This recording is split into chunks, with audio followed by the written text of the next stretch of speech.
I want to take this opportunity to speak out how Lord very grateful to me, to my family. Ang buti lang ni Lord kasi sa dami kong pinagdadaan, naiisip ko na how great is our God.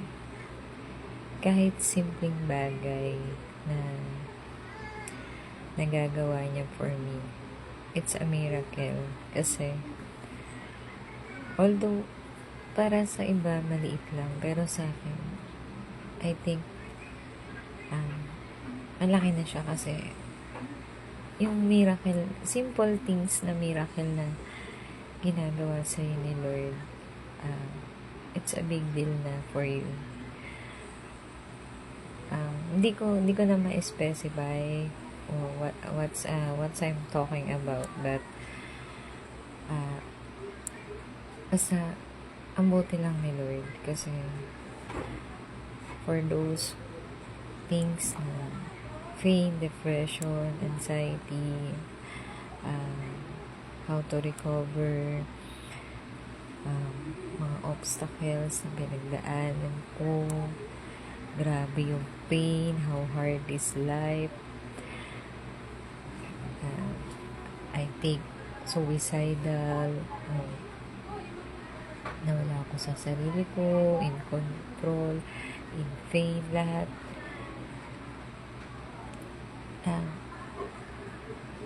Grabe lang na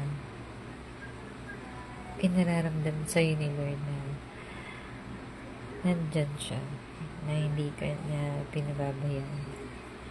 Ang dami na rin yung ginawa sa akin na in terms to testimony na na-adapt ko ngayon na may Diyos talaga na I think I'm in process now. Sabi nga nila pastora, nasa proseso ka dahil inihahanda ka niya. What is the good things is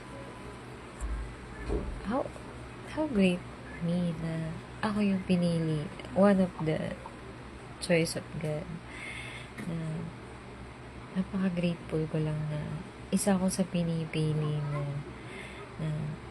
kahit sa I'm a sinner also, although hindi ganun na sa mga tao, pero magkakasala ka rin, but not intentionally. Pero how great is our God kasi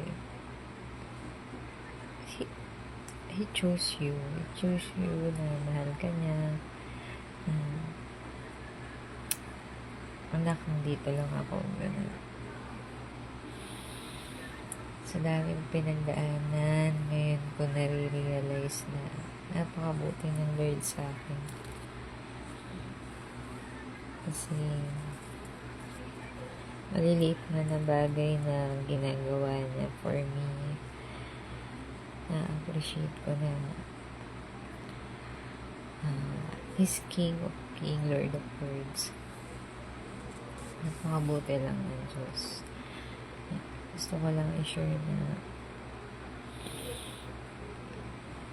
sa kabila ng pinagdadaanan mo, mas masarap na dumaan ka sa pagsubok na meron kang Diyos, na meron, alam mo na may aalalay sa'yo. Isuko mo lang, surrender all to Him. Walang imposible. Maniwala ka, magtiwala ka. Trust all your faith. Trust the process. Lahat. Inuulan ka man ng pagsubok, ng sakit, lahat ng pinagdadaanan mo, may purpose yan. Alam ko, may purpose si God, bakit nangyayari sa akin po. Pero sa purpose na ginagawa niya, I'm always thankful kasi hindi niya ako pinababayaan. Napastop lang ako habang nag-worship ako kaninang umaga, nag-devotion ako, napaisip ako na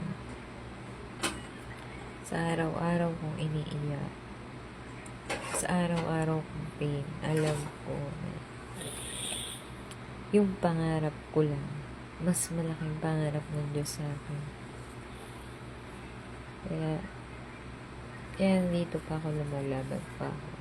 And just because of my 3 kids, alam ko, hindi niya ibibigay sa akin to kung hindi ko kaya. And thanks. Gusto ko lang din mag-thank you sa mga taong binibigay niya sa akin na nagpupush sa akin. Kaya mo yan din to. My church family, my family, friends, lahat po. Kung ano po yung blessing na hindi man material blessing, pero yung binibigay ng blessing at prayer sa akin, it's powerful sa lahat. Sa lahat. No, walang material na bagay na makakatumbas mo. Kaya sobrang thankful pa rin sa kabila lahat pinagdadaanan. Kaya ako nananatiling matatag dahil I have God. I am a child of God. Yan lang, God bless.